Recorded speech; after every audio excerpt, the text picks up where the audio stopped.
नमस्कार प्रिय किसान साथियों, welcome to our YouTube channel Vantika Tech.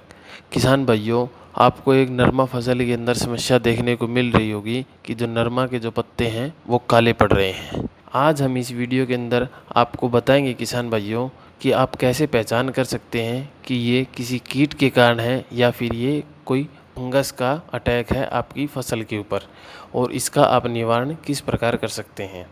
किसान भाइयों, अब अगर आपने अभी तक हमारा चैनल सब्सक्राइब नहीं किया तो सब्सक्राइब करें ताकि आने वाले समय में ऐसी ही कृषि से जुड़ी जानकारी आपको समय समय पर मिलती रहे। किसान भाइयों, हमने जो कोई पहले एक वीडियो बनाई थी जिसके अंदर हमने बताया था कि डिटेल के अंदर कि किस प्रकार से जो कीट या फिर फंगस का जो अटैक होता है वो फसल को प्रभावित करता है। किसान भाइयों, जब किसी सफ़ेद कीट का या सफ़ेद मक्खी का या हरा मच्छर का हमारी नरमा फसल के ऊपर प्रकोप होता है तो वो क्या करते हैं, पत्ते के ऊपर लार छोड़ते हैं। अगर किसी नरमा फसल के पत्ते के ऊपर आपको लार दिखती है तो आप समझ जाइए कि ये किसी कीट के कारण हो रहा है, ना कि किसी फंगस के कारण। क्योंकि कई किसान भाइयों को ये बड़ी परेशानी आती है कि जी ये समझ में नहीं आता कि ये किसी कीट के कारण हो रहा है या फिर ये किसी फंगस के कारण हो रहा है। तो किसान भाइयों, अगर आपको पत्ते के ऊपर लार दिखती है तो आप समझ जाइए कि ये किसी कीट के कारण हो रहा है, और हमारी पहले वाली वीडियो आप जाकर देख सकते हैं। उसके अंदर हमने बताया है कि किस प्रकार से आप इसका नियंत्रण कर सकते हैं। दूसरा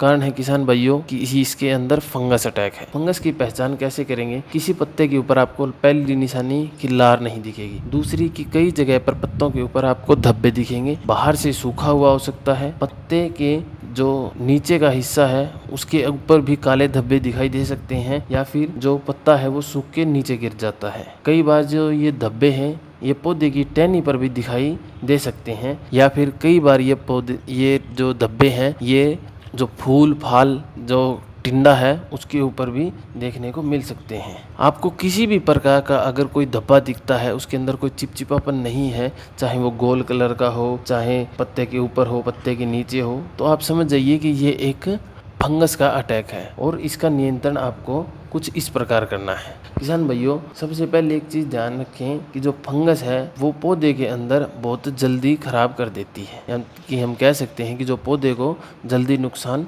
पहुंचा देती है। किसान भाइयों, फंगस की रोकथाम के लिए सबसे जो बढ़िया फफूंदनाशक आपके लिए रहेगी वो रहेगी कॉपर ऑक्सीक्लोराइड। जी हाँ किसान भाइयों, कॉपर ऑक्सीक्लोराइड बहुत ही बढ़िया दवाई है जो कि आपकी फसल के अंदर लगभग सभी प्रकार की जो धब्बा की बीमारी आती है उसको रोकने में सक्षम है। जो ये फंगस आती है इसको कहते हैं किसान भाइयों ब्लाइट।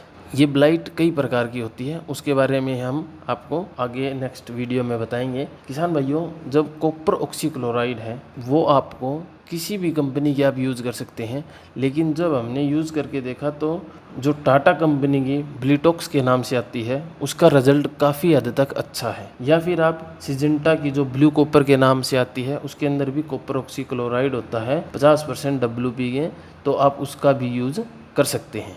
किसान भाइयों, अगर आप कॉपर के साथ में या तो स्ट्रेप्टोसाइक्लिन जो आती है उसका यूज़ कर सकते हैं। मात्रा कितनी लेनी है? मात्र 6 ग्राम। या फिर आप मैनकोजेब का अगर कॉपर ऑक्सीक्लोराइड के साथ यूज़ करते हैं तो लगभग जितनी भी फफूंदनाशक आपकी नरमा के अंदर बीमारी है वो सारी की सारी ये साफ कर देगी। आपको किसी भी दूसरी फफूंदनाशक डालने की ज़रूरत नहीं पड़ेगी।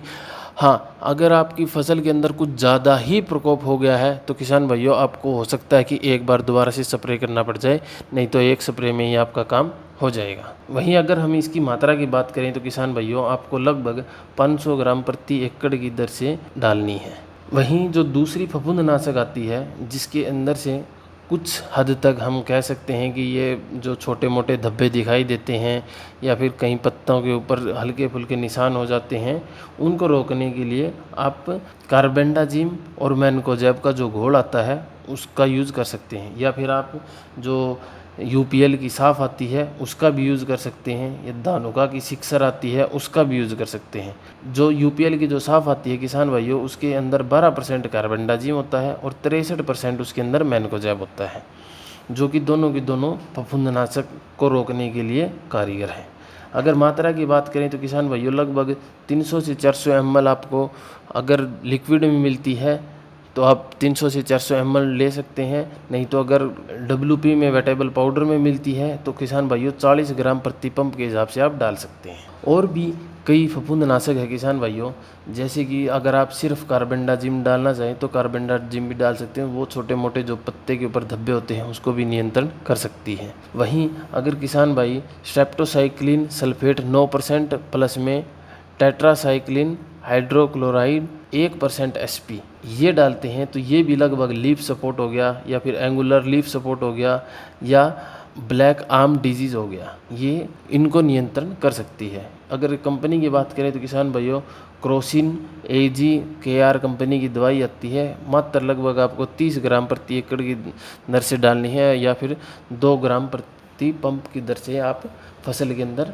डाल सकते हैं। किसान भाइयों ये थी हमारी कुछ आज की फफूंदनाशक दवाइयों के बारे में, जिसके जरिए से आप अपनी फसल के ऊपर जो धब्बे की जो शिकायत आती है उसको नियंत्रण कर सकते हैं। अगर वीडियो पसंद आए तो किसान भाइयों लाइक और शेयर अवश्य करें। अगर आपका कोई प्रश्न है या सुझाव है तो आप हमें कमेंट करके भी बता सकते हैं। धन्यवाद।